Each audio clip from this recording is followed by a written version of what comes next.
What exactly was in those vials?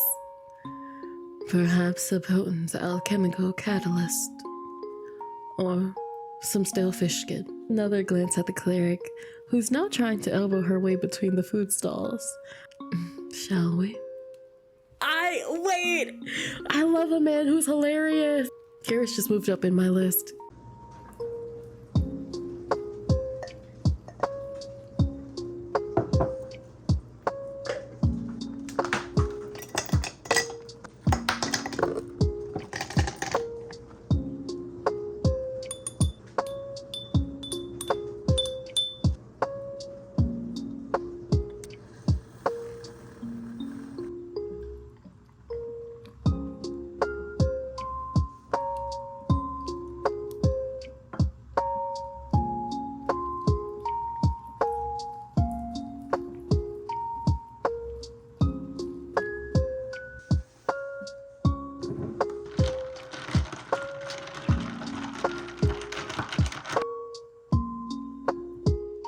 Last time on Dragon Ball Z. Veer pauses to lick the foam from their fingers with a coy smile. You don't mind, do you? In a blink, the concern on Leander's face vanishes.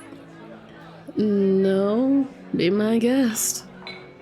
They fucking. They're fucking. If I were you, I wouldn't let Leander put anything in my mouth. Fear. Would you let him put in your mouth? Am I just the pervert? Don't tell me Leander already snuck out the back to get his knob slobbered. Slob on my knob, like corn on the cob. Fish with me, please. Is he just a whore? I love that. He sits beside me, resting his arms on the counter's edge behind us. With how close our stools are, I feel encircled by his body. I love that. Leander has massive bahongalonkadonkers. Like, I thought I had big honkalonkadonkers, but he's pulling a Zoro over here, where he has the biggest chest in the whole series.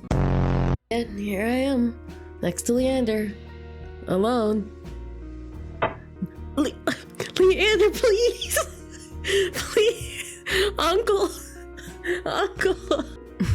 Peace and quiet.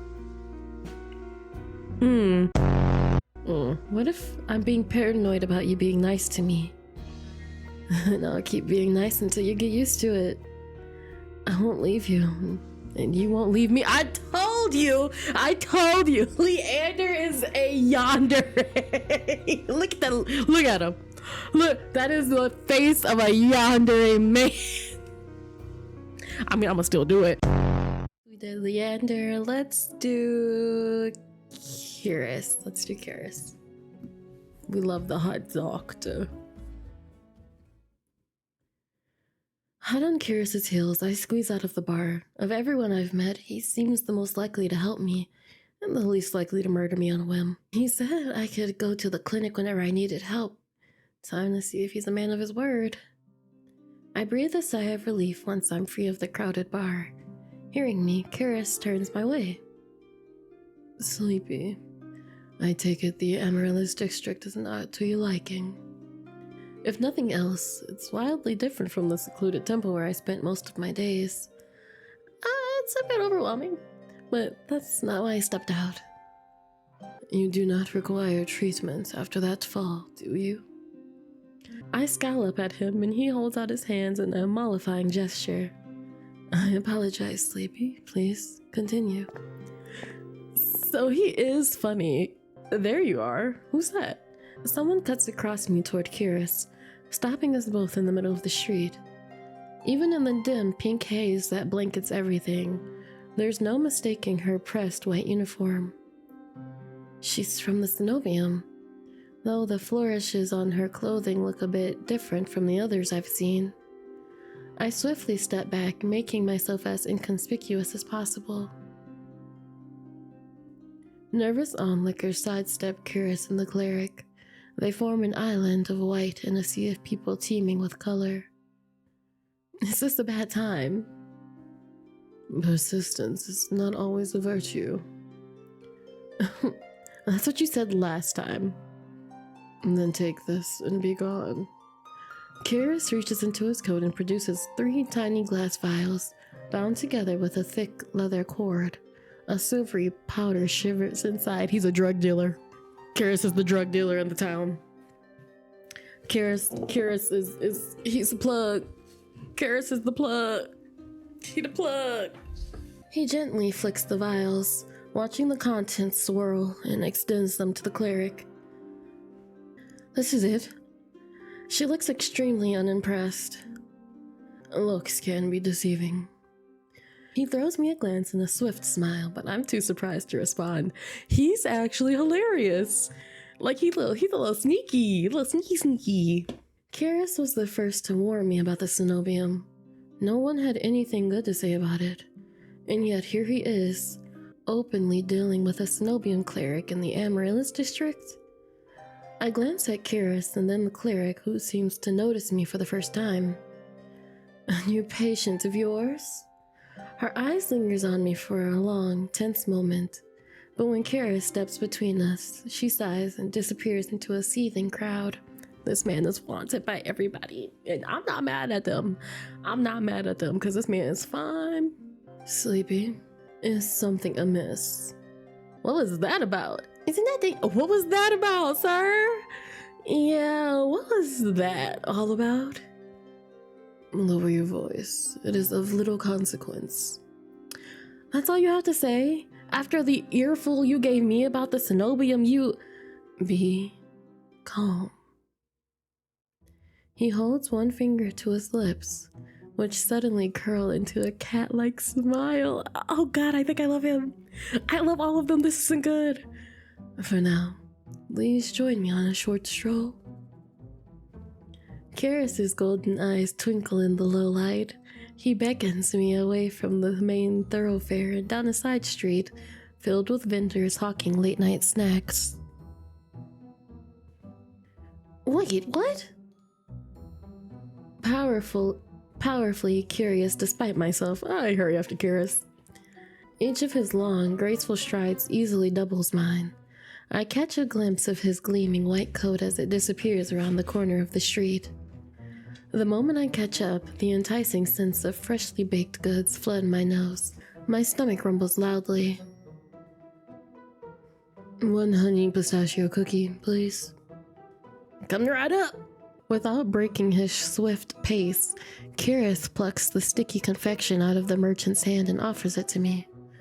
The heavenly smell makes my stomach rumble again.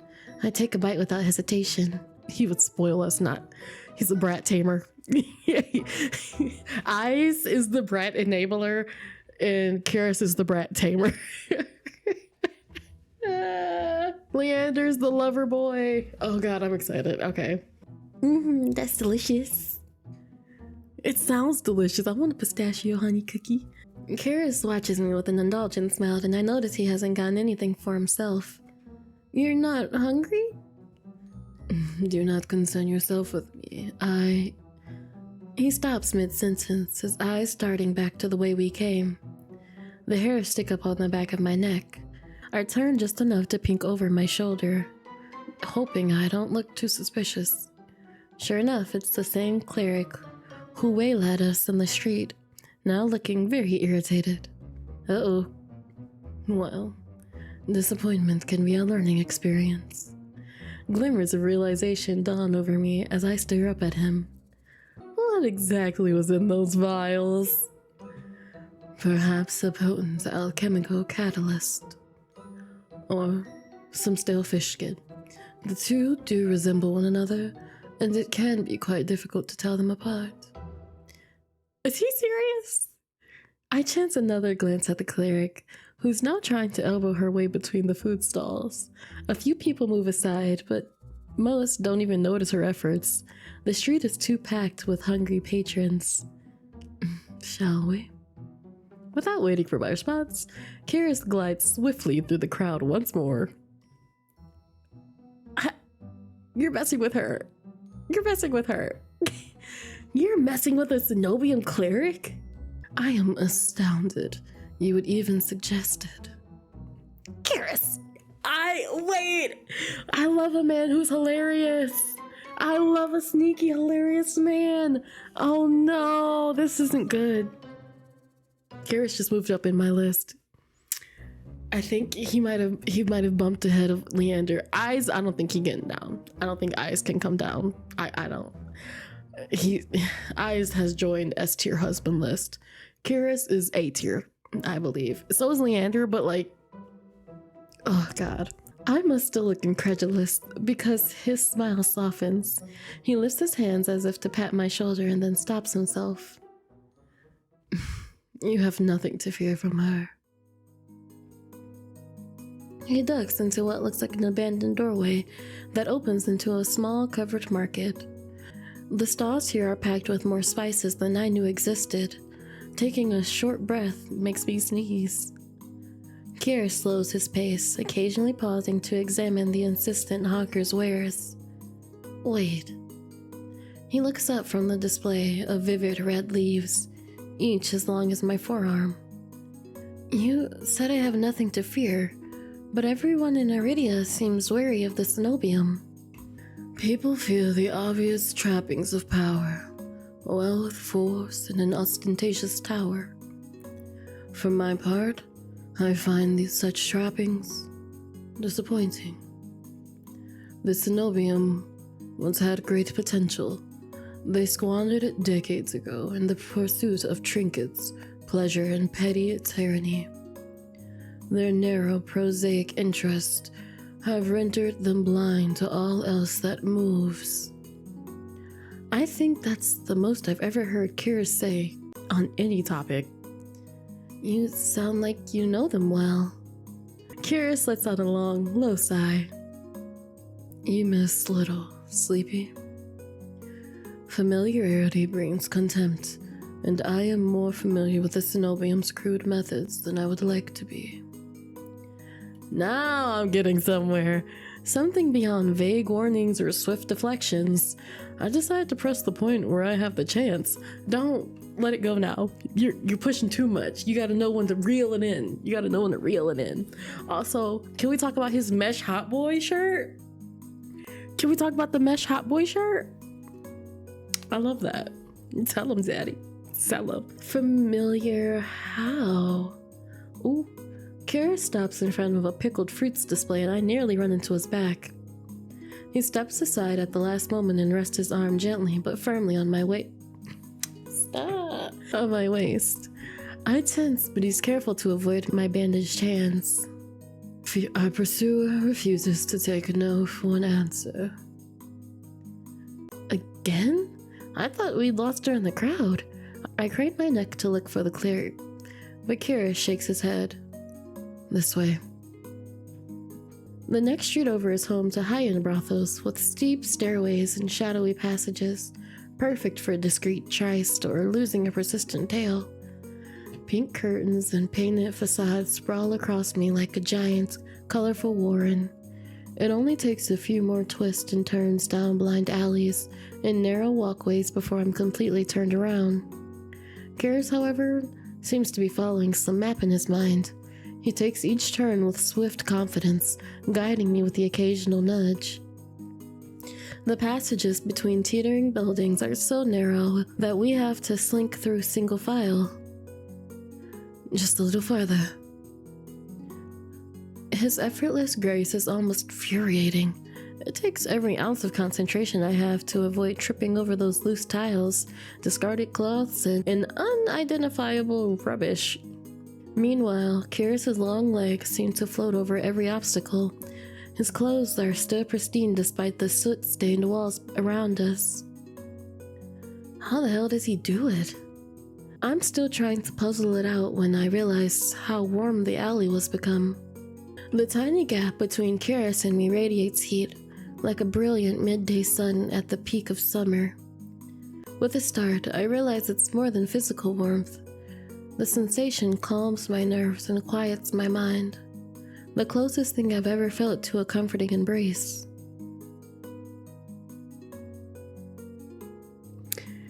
I know what I'm gonna pick. You know what I'm gonna pick. I wanna touch his hand. I wanna hold your hand. Instinct and longing overthrow reason. I watch, as if in slow motion, when my bandaged fingers reach for his. This is why I risked life and limb, isn't it?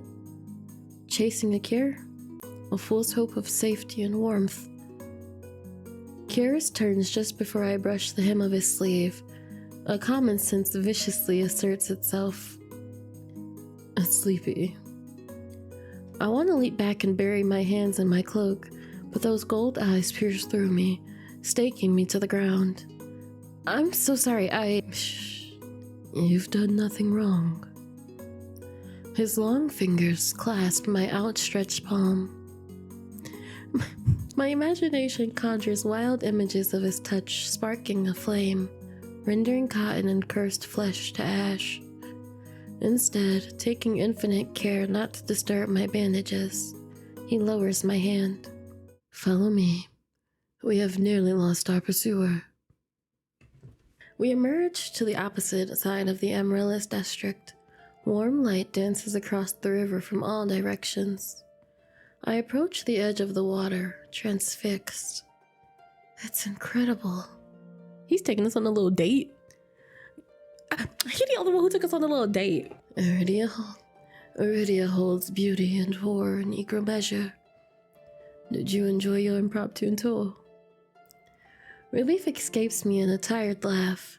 After narrowly escaping death, playing keep away from the Cenobium cleric almost seems normal. It was a nice change of pace. He laughs too, a soft and pleasant chuckle completely at odds with his usual cool demeanor. Are you sure we've lost her? She will not deign to follow us this far. He sounds confident enough. I was starting to wonder if we've had to make a full circuit of the city to ditch her. A flicker of lamplight falls across the shore, softening his features. I should escort you back to your lodgings. It would be unwise to let you go alone. What about you? Are you staying at the Wet Wick? Of course not.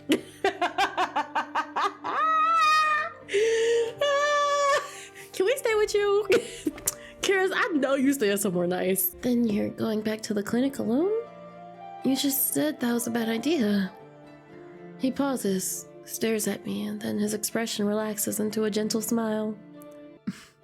Fear not, Sleepy. Only the most desperate or foolish would dare lay a hand on me. Does he run the Cenobium? I can't wait to see if my guesses are right when the game comes out fully. Cause does he run the Cenobium? Is he in charge? If he's not in charge, then he's really, really high up. That's what it's giving. Or at one point, he's either, okay, so Sleepy Bug Theory time. So he either runs the Cenobium where he has a high position, or he's B. And he was somebody who actually created the Cenobium and the infrastructure and how it's run and the original intention of it. And then it turned into what it is. So I see you, Kyrus. I see you, Kyrus. It sounds insane after 2 near-death soulless encounters, but part of me believes him. A few town folks huddle beneath street lamps and in doorways, desperate to be as close to safety as possible. Kyrus, on the other hand, looks more relaxed than ever. He strolls along the riverbank as if it were broad daylight. Even walking beside him makes me feel more secure, warmer inside and out. I seize that faint spark of hope and muster my courage. Did you mean it this morning, when you said I could go back to you for help? Every word.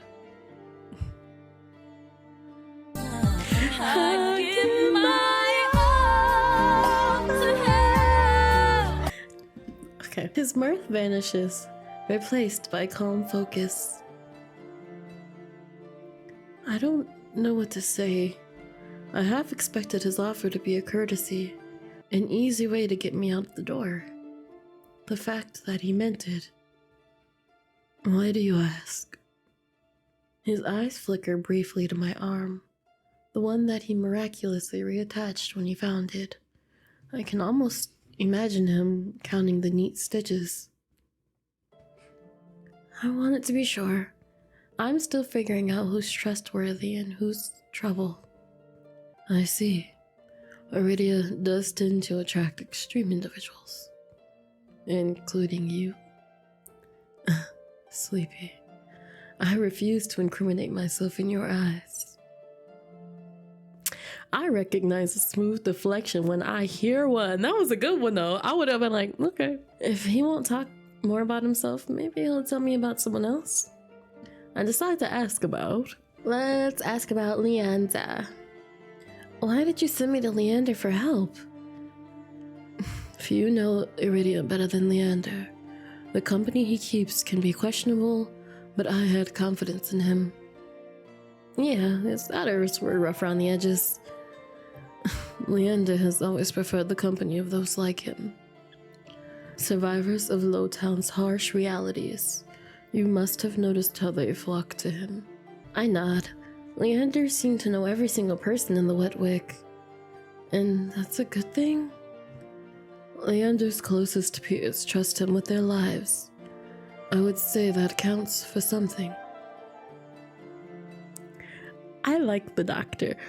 I'm scared about this one because they don't like each other. How do you know Veer? Curious visibly stiffens, and I remember the venom in Veer's voice when he grabbed me. That fucking doctor. It looks like the feeling is mutual. Regrettably, Veer is one of my worst patients. How did you cross his path? He stole my room key. You are fortunate he did nothing else. He is far deadlier than he seems. There is a reason for the collar and chain. Veer seems suspicious to me. I hesitate, waiting for Kiris to elaborate, but he seems to find even the thought of Veer distasteful. Okay. What about eyes, baby? I love my eyes. Have you been out to see eyes at the Sea Spring? Once. Only once? Seems like a spring with miraculous powers would interest a doctor. We don't remember how he said that we become one with everybody and everything that has drank from the spring, so technically we are not ourselves anymore. Do we not remember that? A long silence follows. So long that I'm not sure Kiris heard me. I'm about to repeat myself when he speaks in a near whisper.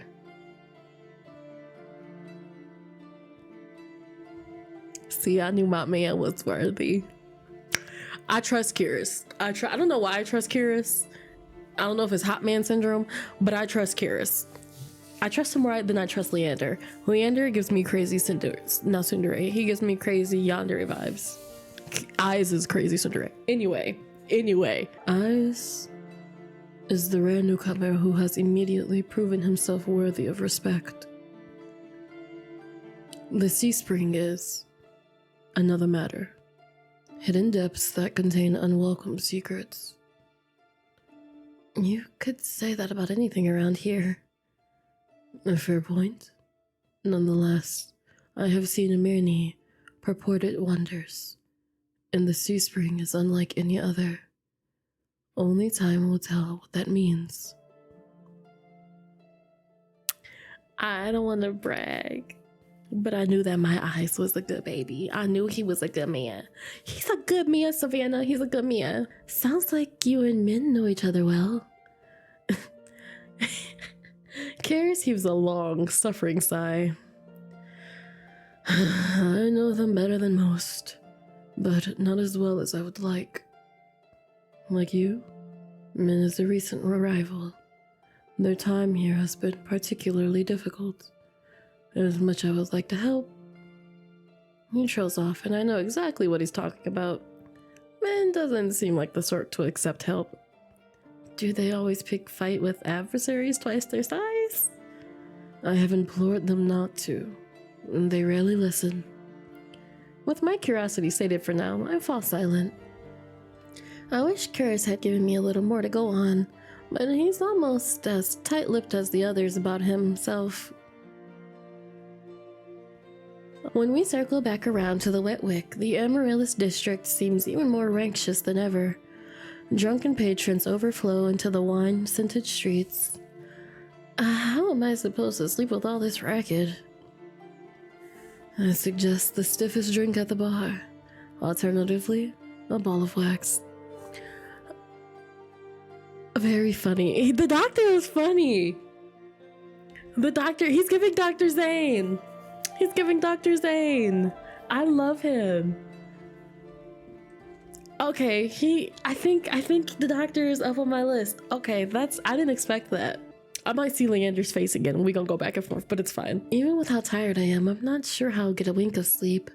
I'm about to say goodnight when someone staggers out of the wet wick and collides into me. I stumble back, heels teetering on the edge of the filthy gutter. Sleepy? The next thing I know, a pair of warm arms catch me around the waist. Thanks, Daddy. I find myself staring up at Karis, pressed against his chest. His grasp loosens, but he doesn't quite let go of me. Something shifts in his gaze. His eyes fix on my face. I feel myself growing hot all over at his intense scrutiny. What does he see in me? What's he looking for? Karis? My apologies. Even after moving away, Karis' warmth permeates my clothes. I quickly tug my cloak straight, trying to recollect my scattered thoughts. Good night. Thanks for everything today. You are most welcome. He turns and slips into the crowd, though I can pick out his pristine white coat with ease. A chilly gust howls down the street. When did it get so cold?